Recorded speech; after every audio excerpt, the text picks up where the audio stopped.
Uno piensa que los días de un árbol son todos iguales, sobre todo si es un árbol viejo. No. Un día de un viejo árbol es un día del mundo. Haroldo Conti. La balada del álamo Carolina. Este álamo Carolina nació aquí mismo, exactamente, aunque el álamo Carolina, por lo que se sabe, viene mediante estaca y este creció solo. Asomó un día sobre esta tierra entre los pastos duros que la cubren como una pelambre. Un pastito más, un miserable pastito expuesto a los vientos y al sol y a los bichos. Y él creyó, por un tiempo, que no iba a ser más que eso, hasta que un día notó que sobrepasaba los pastos, y cuando el sol vino más fuerte y templó la tierra, se hinchó por dentro y se puso rígido, y sentía una gran atracción por las alturas, por trepar en dirección al cielo. Y hasta sintió que había dentro de él como un camino.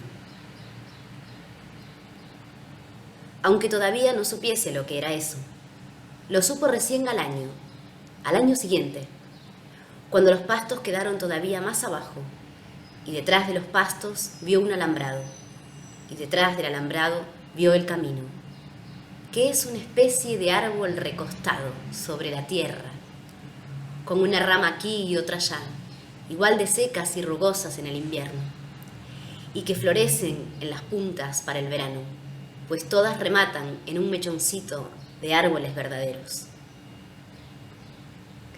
Por ahí andan los hombres y el loco viento empujando nubes de polvo. También ya sabía para entonces lo que era una rama, porque después de las lluvias de agosto sintió que su cuerpo se hinchaba en efecto aquí y allá. Y una parte de él se quedó ahí, no siguió más arriba. Torció a un lado y creció sobre la tierra de costado, igual que el camino.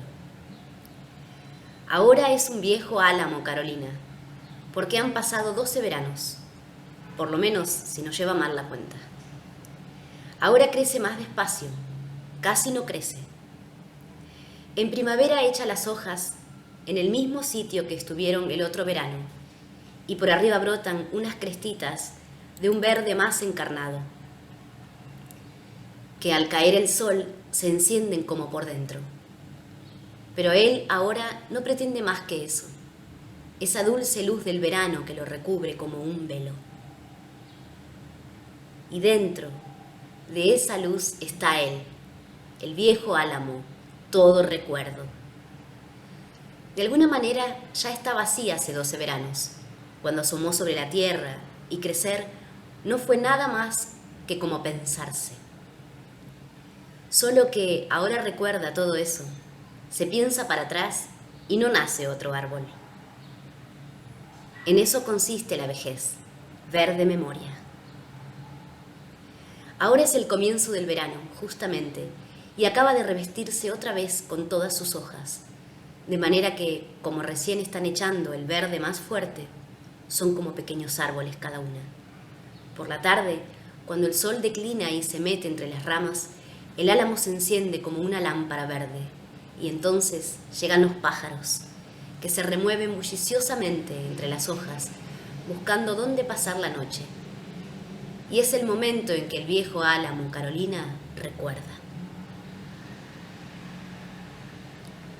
A propósito de la noche, los pájaros y el verano, recuerda, por ejemplo, a propósito de los pájaros, el primero de ellos que se posó sobre la primera rama, que ha quedado allá abajo, pero entonces era el punto más alto. Ya casi no da hojas y es tan gruesa como un pequeño árbol. En aquel tiempo era su parte más viva y sintió el pájaro sobre su piel, un agitado montoncito de plumas.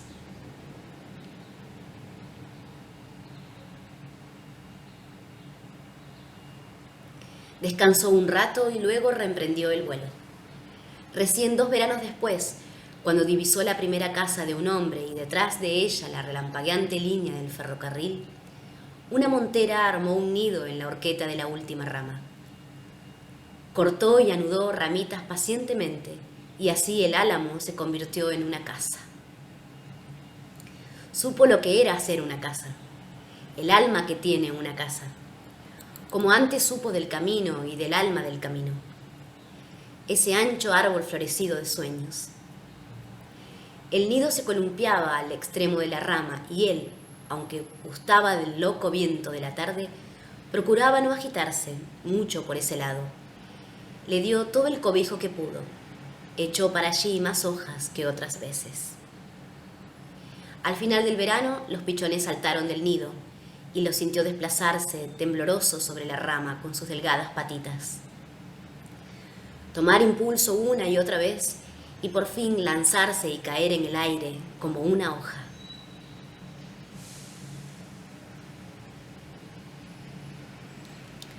Un árbol en verano es casi un pájaro. Se recubre de crocantes plumas que agita con el viento y sube, con solo desearlo, desde el fondo de la tierra hasta la punta más alta. Salta de una rama a otra todo pajarito, ave de madera en su verde jaula de fronda. Ese verano fue el mismo del ferrocarril. Antes viene la casa. No vio la casa por completo, ni siquiera cuando, años después, trepó mucho más alto, sino lo que ve ahora mismo desde el brote más empinado. Un techo de chapas que se inflama con el sol y una chimenea blanca que al atardecer lanza un penacho de humo. A veces el viento trae algunas voces. Con todo, él ha llegado hasta la casa en alguna forma, a través de las hojas de otoño que arrastra el viento. Con sus viejos ojos amarillos ha visto la casa aún por dentro. Ha visto al hombre, flaco y duro, con la piel resquebrajada, como la corteza de las primeras ramas. La mujer que huele a humo de madera. Un par de chicos silenciosos con el pelo alborotado como los plumones de un pichón de montera. Con sus viejas manos amarillas ha golpeado la puerta de tablas quebradas. Ha acariciado las descascaradas paredes de adobe encalado y mano y ojo y amarillas alas de otoño ha corrido delante de la escoba de maíz de Guinea y trepado nuevamente al cielo con el humo oloroso de una fogata que anuncia el frío, el tiempo dormido del árbol y la tierra. El ferrocarril pasa por detrás de la casa, pero hubo de trepar hasta el otro verano, cuando volvieron las hojas y los pájaros, para entrever el brillo furtivo de las vías cortando a trechos la tierra. Ya había sentido el ruido, ese oscuro tumulto que agitaba el suelo porque el árbol crecía tanto por arriba como por debajo. Por debajo era un árbol húmedo de largas y húmedas ramas nacaradas que penetraban en la tibia noche de la tierra. Por ahí vivía y sentía el árbol principiante. Por ahí su día era un día del mundo, así de ancho y profundo, porque la tierra que palpitaba debajo de él le enviaba toda clase de señales. Era un fresco cuerpo lleno de vida, que respiraba dulcemente bajo las hojas, y el pasto y sostenía, cuando hay en este mundo, incluso a otros árboles con los cuales el viejo álamo Carolina se comunicaba a través de aquel húmedo corazón. Al este, por donde nace el sol, había un bosque. Lo divisó una mañana con sus ojos verdes más altos y todas sus hojas temblaron con un brillo de escamas. Era un árbol más grande, el más grande y formidable de todos. Al caer la tarde, con el sol cruzado, barriendo oblicuamente los pastos, que parecían mansas llamitas, los árboles aquellos ardieron como un gran fuego. Por la noche el álamo apuntó una de sus delgadas ramas subterráneas en aquella dirección y recibió la respuesta. No era un árbol más grande, era un bosque, es decir, un montón de ellos, tierra emplumada, alta y rumorosa hermandad. ¿Por qué no estaba él allí? ¿Por qué había nacido solitario? ¿Acaso él no era como un resumen del bosque, cada rama un árbol? Todas estas preguntas le respondió el bosque, sus hermanos, noche a noche. Esta y muchas otras porque a medida que se ponía viejo en medio de aquella soledad, se llenaba de tantas preguntas como de pájaros a la tardecita. Los árboles no duermen propiamente, se adormecen, sobre todo en invierno, cuando las altas estrellas se deslizan por sus ramas peladas como frías gotas de rocío. Es entonces cuando sienten con más fuerza todas aquellas voces y señales de la tierra. Los animales de la noche salen de sus madrigueras y roen la oscuridad. Un pájaro desvelado vuela hacia la luz de una casa. Un bulto negro trota por el camino. Los grillos vibran entre los pastos como cuerdas de cristal. Un perro aúlla en la lejanía. El hombre se da vuelta en la cama y piensa cuántas fanegas dará el cuadro de trigo. En este mismo instante, en este mismo momento, en esta noche tan quieta, la semilla está trabajando ahí abajo. El árbol la siente germinar. Siente su pequeño esfuerzo, cómo se hincha y se despliega y recorre, pulgada por pulgada, el mismo camino que ha trazado el deseo del hombre, que ha vuelto a dormirse y sueña con una suave marea de espigas amarillas. Y fue por ahí, por la tierra, que el árbol tuvo noticias del ferrocarril, cuando un día sintió ese tumulto que subió por sus ramas.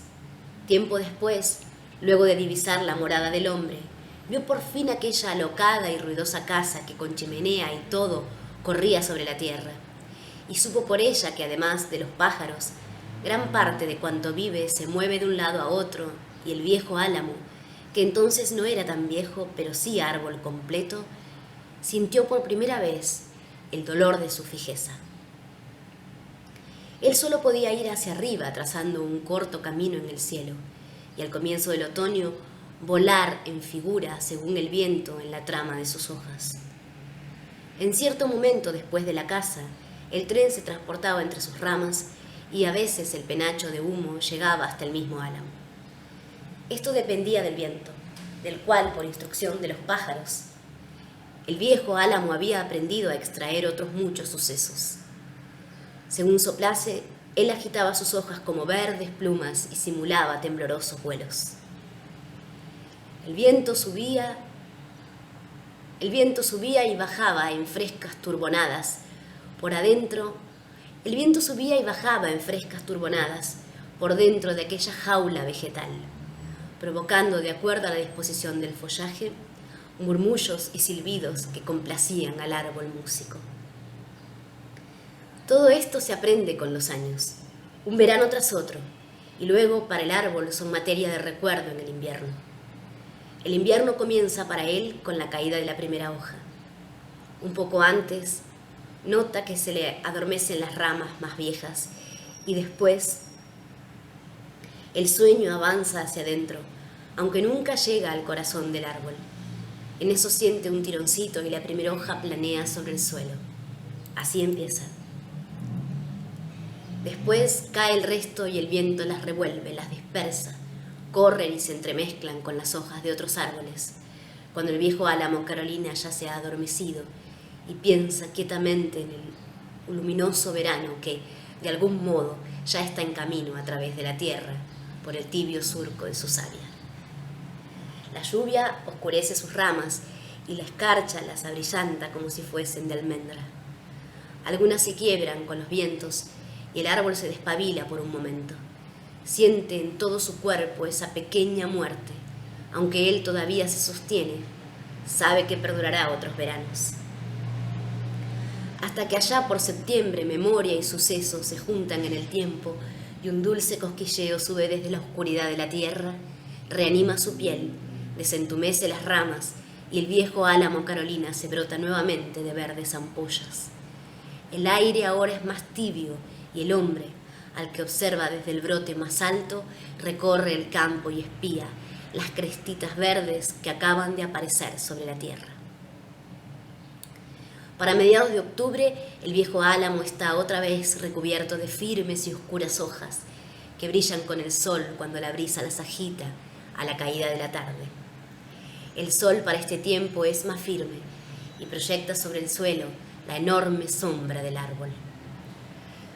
Fue en este verano, cuando el sol estaba bien alto y la sombra era más negra, que el hombre se acercó por fin hasta el árbol. Él lo vio venir a través del campo, negro y preciso sobre el caballo sudoroso. El hombre bajó del caballo y penetró en la sombra. Se quitó el sombrero cubierto de tierra, después de mirar hacia arriba y aspirar el fresco que se descolgaba de las ramas, y se quitó el sudor de la frente con la manga de la camisa. Después, el hombre que parecía tan viejo como el viejo álamo Carolina se sentó al pie del árbol y se recostó contra el tronco. Al rato el hombre se durmió y soñó que era un árbol.